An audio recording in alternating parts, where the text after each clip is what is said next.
Hello friends, स्वागत है मेरा यूट्यूब चैनल में। जी हाँ दोस्तों, अगर आप लोग दिल के धड़कन धनंजय धड़कन के फैंस हैं तो इस चैनल को सब्सक्राइब जरूर करिएगा दोस्तों।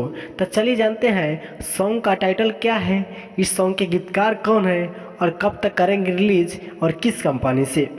तो जी हाँ दोस्तों, तो चलिए जानते हैं किस कंपनी से करेंगे रिलीज और सॉन्ग का टाइटल जानते हैं। जी हाँ दोस्तों, सॉन्ग का टाइटल है ढोरी पर लूडो खेले।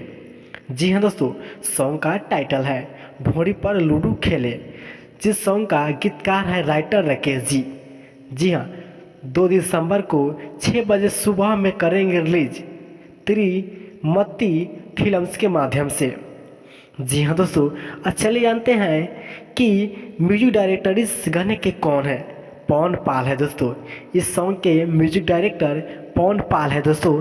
चलिए जानते हैं दोस्तों कि धनंजय धड़कन कब छोड़ेंगे सॉन्ग को। तो 2 दिसंबर को 9 बजे सुबह में आप सबके बीच करेंगे रिलीज। जी हाँ दोस्तों, तो चलिए मिलते हैं नेक्स्ट वीडियो में, तब तक के लिए बाय।